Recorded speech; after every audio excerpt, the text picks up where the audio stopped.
Hello Internet, and welcome to my live reaction for Eden Zero, chapter 167.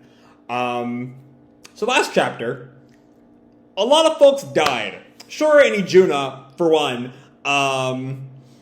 sort of having this weird Ijuna accepting Shura and Shura acknowledging that he's a monster, which felt super out of character. Thankfully, none of that matters going forward because they both blew up in Euro 66. And then Witch happened. As Witch gave everything she had to sort of shield the Eden Zero from the antimatter explosion. And she succeeded. She died in the process, but she succeeded. Witch died. And it was a lot. It was just a lot last chapter. So let's dive right on into chapter 167, Proof in Our Hearts That She Lived. So this is going to be the Mourning chapter. I'm gonna call it now. But first we open on Euro 1 on the temple. As we see explosions in space and we hear the cries, Emperor Nero is dead, and our forward base Nero 66 has been wiped out. And I think that's the Empire shouting. And so this is not Oasis. This is like the CEO's forces and like Jaguar's guys. I think they're calling, "We beat them! We beat the Empire! We won!" And the surviving Imperials are just shocked. We lost? They beat us? They beat the Empire? And someone calls, "No." And then we see a bunch of like bots. I thought that was someone denying they beat the Empire. That was a no of despair. My bad. And then this like swarm of bot soldiers from Deadcam, the company that what's-his-face is the CEO of, they're all coming in to like round up the Imperials, who all surrender. Eek! Please, don't hurt us! And then we see the CEO, whose name I don't remember. "We won the war, defended the dignity of bots throughout Aoi. I forbid you from shooting anyone who lays down their weapon. We're no marauders." So there's an interesting thing that I don't think Mashima's really going to dive into, but the CEO says or heavily implies that the war was fought to defend the dignity of bots. Maybe I'm just skeptical of CEOs in general, but it felt much more like a monetary investment, as he is a bot manufacturer, more than anything about defending dignity.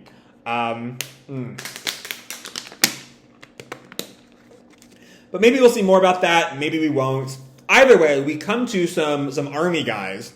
This is the Interstellar Union Army, Jaguar Unit Platoon 3. The front lines are in chaos. We can't assess the situation. I repeat. But of course, I think maybe calling two Jaguar in particular, who is like super dead right now. But we see that might be Elsie, actually. So I'm trying to figure out who that might be, because the only person I would think of in the castle would be Ziggy. But we see what looks like long hair, which wouldn't be Ziggy. It might very well be Elsie. Yeah, it is. Yeah, that's Elsie. Going up to confront Ziggy, I guess. And the door opens, and she finds Ziggy in Nero's throne. "It's been a while, Elsie." And Elsie stares him down. "Ziggy." And Ziggy goes on, "I didn't think you would dare set foot on a planet swarming with Union Army soldiers." And Elsie counters, "You should talk. You have more enemies than I do." Touché. And Elsie then continues, "Is this what you wanted? To defeat Nero and take over his empire?" And Ziggy counters, "That was my plan. But I don't need this worthless empire anymore. Shiki made the wrong choice. The grand circle of fate I'd expected to complete has been broken. Even I can't predict what will happen, now that world number 31 has begun." Okay. So hold on. When did Rebecca use Cat Leaper? When did Rebecca create World 31? Because, like, if so, I don't know, what was Ziggy expecting to happen? What has changed? What was Ziggy expecting to happen that would cause Rebecca to undo the timeline? I don't know. I have no idea. But Elsie apparently has never heard anything about these timeline changes. Shiki, number 31. What are you talking about? Ziggy sort of deflects. You don't need to know. Humankind will eventually be destroyed. That future has not changed. Because I will slaughter the entire human race. And Elsie just stares him down. And Ziggy sort of notices that. I like this new look I see in your eyes, Elsie. I'm wounded, you know. If you try it now, you might actually manage to kill me. But Elsie just hangs her head like she still can't kill this man she at one point respected. And asks, are you really the Ziggy I knew? And Ziggy looks at her. The one who rescued me drifting in space and took me in as family. The strong, kind, funny Ziggy I knew. Are you really him? And Ziggy laughs. Ha ha ha ha ha. If you had died then, you wouldn't have all this mental anguish, would you? And Elsie just sort of stares at him and turns. She turns. You saved my life once. So I will not take advantage of your injuries now. And Ziggy calls out to her, you're foolish to let this chance go. And Elsie just sort of stares straight ahead, determination in her eyes. I have done as I see fit. The next time we meet, it will be as enemies. And she walks away. Ziggy watches her go. That's what it is, Elsie. Heh. You've made the wrong choice as well. Your emotions got the better of you. Now you've lost your one and only chance to kill me. That's what it is that makes humans so weak. And with that, we come to the Eden Zero. And specifically, I want to talk for a moment about, given what's going on the Eden Zero right now, that bit about your emotions got the better of you. Because Witch's sacrifice last week was definitively an emotional choice, right? That was, like, maybe it was the strategic choice as well. Better she die than everyone dies. But it was her decision. It was her emotional. She was completely acting on emotion there, right? You know, she wanted everyone to live, even if that meant she died. So what we're seeing there, what we've kind of seen throughout the entire series, is that bots are just as emotional as humans. And that sort of perception of them as non-humans is what leads to that discrimination from humans, but also seems to be what leads Ziggy to see bots as superior. Perhaps. I don't know. We'll have to sort of wait and see as the story goes on. We open, though, on the ex-Drakken gang. On Jean, Clean, and Laguna. All sitting in silence in the dining hall, so to speak. In various states of moroseness. You know, Clean is like a tear in her eyes. All of them are, of course, you know, saddened by Witch's death. And Jean notes, I never would have dreamed this would happen. And Clean sort of rubs her eyes, Witch. And Laguna kind of callously says, it's been 2 days. Are they all still moping about it? And Clean notes, what do you expect? The crew all knew Witch longer than we did. And Weisz walks into the room. And someone, I should have pointed this out last week, but someone pointed in the comment section last week that called attention to the scene at the beginning of Nero 66. One of my favorite things in the entire manga, so I'm really mad that I forgot about it, is where Weisz confronts Laguna, like, this war is your fault. We're here because of you. If anyone dies, that's on you. I'm coming for you if any of us dies. And now Witch is dead. So we can imagine what Weisz might be doing here. And Jean notes him, Weisz. And Laguna looks at him, and Weisz gets right up to Laguna and just stares Laguna down. And we have a flashback to that same scene. If anything happens that gets any of my crew killed in this fight, I will kill you. And Laguna kind of trembles for a moment, but then seems to accept his fate. He kind of shakes his head and just sort of accepts it, looks kind of defeated. Weisz grabs his shoulder, and we see Weisz, he is also trembling, sweat dripping down his face. Laguna seems, perhaps because of Ijuna's death, to be accepting his fate. But then says, I take it back. Okay, I thought it was going to be someone else. So, I thought Weisz would maybe try to kill Laguna, and someone would stop him. But Weisz is sort of taking the higher road. Shocking Laguna, some of your friends, were killed too. And Laguna flashes back to Ijuna and just sits there trembling, a shaky mess. And Weisz just turns away. I'm sorry for your loss. And Laguna looks back, shocked that Weisz would give so much of a damn about him. But Chris stops him. Don't say it. Not now.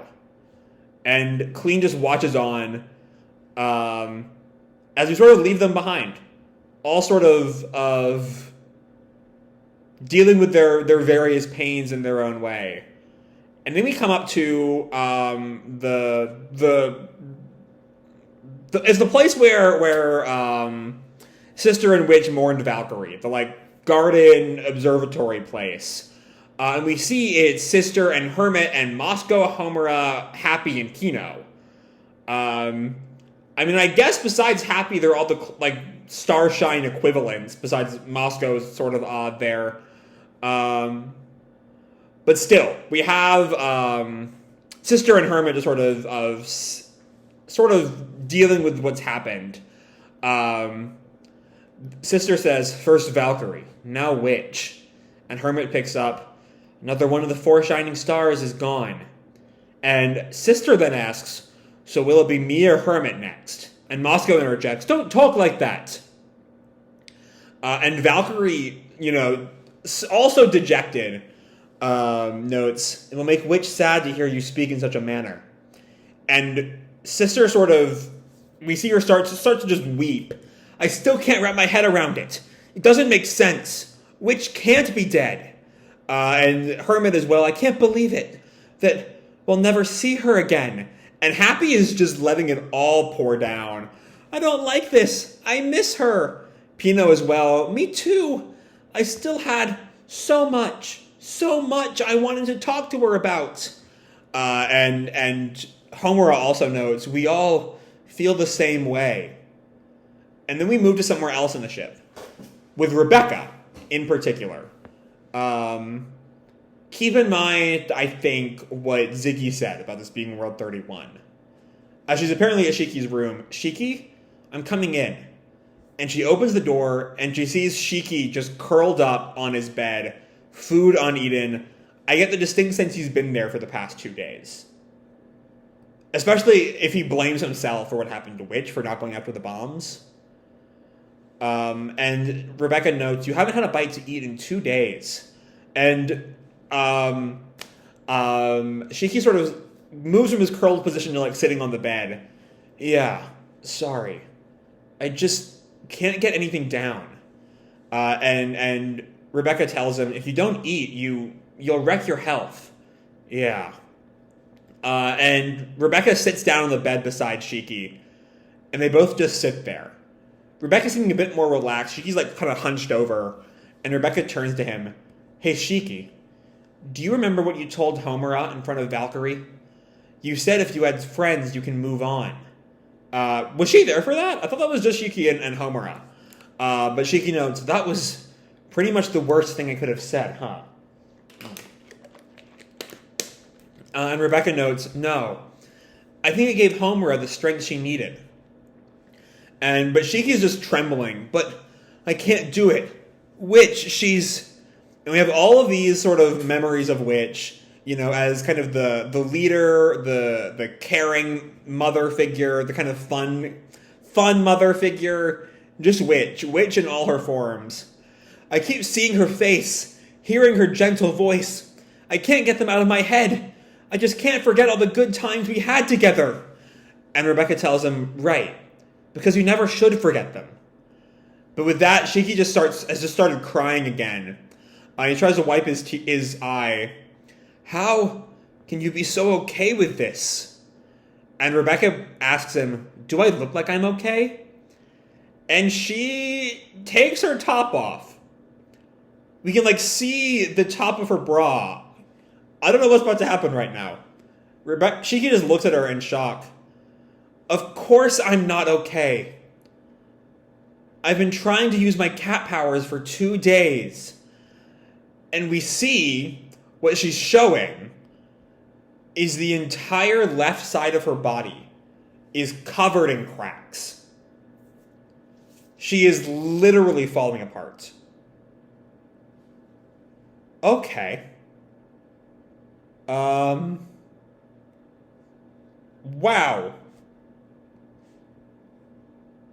Wow. Okay.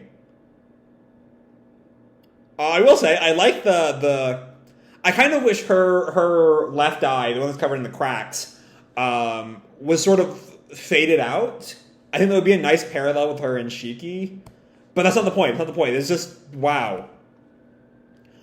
And Shiki's just shocked. But I couldn't get us back to that moment.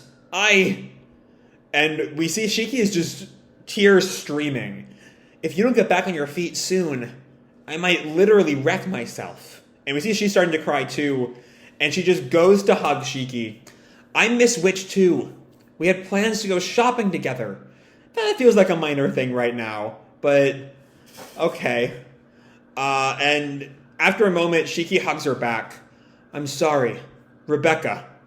I'm not sure I can do it right now. But I have to accept this. I have to accept the death of my friend. The proof that she lived. After all, we're family. And that's where we end. Okay, so, this is very much a kind of denouement kind of chapter. You know, just sort of the plot starting to wind down and leaving everyone sort of deal with the aftermath. The wind down, especially in that first scene, back on Euro 1, that Elsie Ziggy scene, which gives a lot of questions. There's a lot of questions with Ziggy. That panel at the bottom of page 4, Shiki made the wrong choice. The grand circle of fate I had expected to complete has been broken. Even I can't predict what will happen, now that world number 31 has begun. I'm having ideas in my head. You know, tying in with the chronophage, with Mother, with Ziggy's goals of Mother and chronophage and bot domination. Could Shiki be in some... Or blah, blah, blah, blah, blah. Could Ziggy be in some kind of loop? Or something? I'm not sure that would make sense at all. But the idea that the grand circle of fate I had expected to complete has been broken.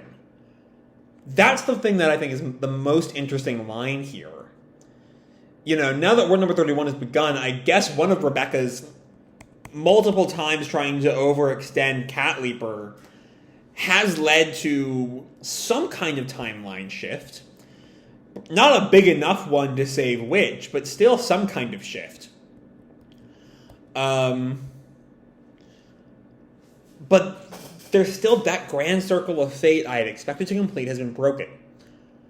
I don't know what that would mean. I don't know. I got nothing. I really have no idea what's going on there. I'm sure we'll find out one day, many, many years from now. But then I do love this Elsie Ziggy scene. You know, of Elsie not quite wanting to believe this is the same Ziggy that saved her life after whatever the hell she did on her home planet. But also, I mean, she says it's out of a kind of respect, a kind of acknowledgement. You saved my life, so I'm not going to kill you now. I am curious. She seems to think that she'll be able to kill him next time. But she gave up that chance once. I'm curious if she'll do it again. And then we have the scene with the Drakken gang and Weisz. And I will say, I wish we spent a little bit more time in Weisz's headspace in this scene. I think that's kind of what we need for this to work a little more. Is like, you know, Weisz has changed from I will kill you to, you know, you lost stuff too. I mean, because the scene puts us so squarely in Laguna's shoes, and it does that really well, like, it works that it feels so out of nowhere. Laguna assumes this is the point where he dies. And so it's a bit of a shock, both to Laguna and to the audience when Weisz says, no, you know, you've gone through your own share of pain. I'm not adding any more pain to this today. There's been enough. It's a nice scene. It's a really good scene. It's definitely not the follow-up I expected from that iconic moment, but I do like it a lot. I'm excited to see where Weisz and just the whole ex-Drakken gang kind of go from here. And we see more of where do we go from here as we move on to the Starshines. And Moscow and Happy. As they all sort of try to deal with the loss of Witch in their own way. Sisters got into this very, very defeatist. You know, there's that line at the end of page 12. So will it be me or Hermit next? Like, she's starting to assume that all the Starshines are going to die. And I sure hope they all don't. Though, I don't know. Maybe if the series, not anytime soon, but I could see at some point Sister and Hermit also dying. I don't know. I mean, I sure hope not. I hope that I hope that it's a good long while before any more crew deaths. Because this just hurts. And, you know, there's not a whole lot to say about that scene after that. It's just everyone kind of mourning Witch, which is kind of the theme of the last 2/3 of this chapter, is just everyone dealing with Witch's death in most of their cases, and in Laguna's, Witch and Ijuna, and maybe even Lazar and Dylan and Verena. Because Oasis lost a lot in this war. But yeah, and then we had that final Shiki Rebecca scene, which is so good.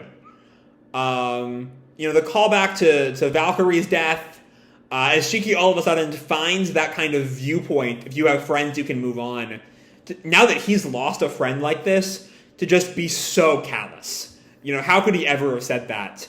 Rebecca sort of pushes back, though. I think it is good. I think you have to sort of face that pain. Even if, you know, you don't want to hear it, as Shiki kind of doesn't, you still sort of have to. And then, of course, we have the moment where Rebecca reveals she's been trying to leap for days, and it's tearing her body asunder. Like, that whole moment was just wild. Like, that just hurt. Seeing her, you know, splitting apart, that was a lot. That was a lot right there. And we have, you know, that great sort of final hug through the tears between Shiki and Rebecca. And there's the sense that, like, they might be able to move on from this. I highly doubt they can go back to the way they were before the war. But they'll move on, they'll grow, they'll continue to live. That's sort of how this whole thing leaves off. And yeah, this is just a great chapter. Honestly, I prefer this to last week's. Like, last week's was incredible. This one, I think, was just a step above. Just having to sort of sit with the aftermath. It just hurt. It just hit. Like, this is like top 10 Eden Zero chapters of all time right here. I mean, last week was 2, I think. Top 5, this one, I'll say. I don't know. It was just really, really... Oh, sorry about that. That was my medicine alarm. Anyway, this is just a really, really good chapter. And I can't wait to see where we go from here. What is the next step now? I genuinely don't know what happens next. So yeah, I'm going to leave this video off here. Hope you all enjoyed the chapter and the video itself. If you did, feel free to drop me a like or subscribe, you know. Do whatever makes you happy, you know? And as always, your life is your own, okay? Bye!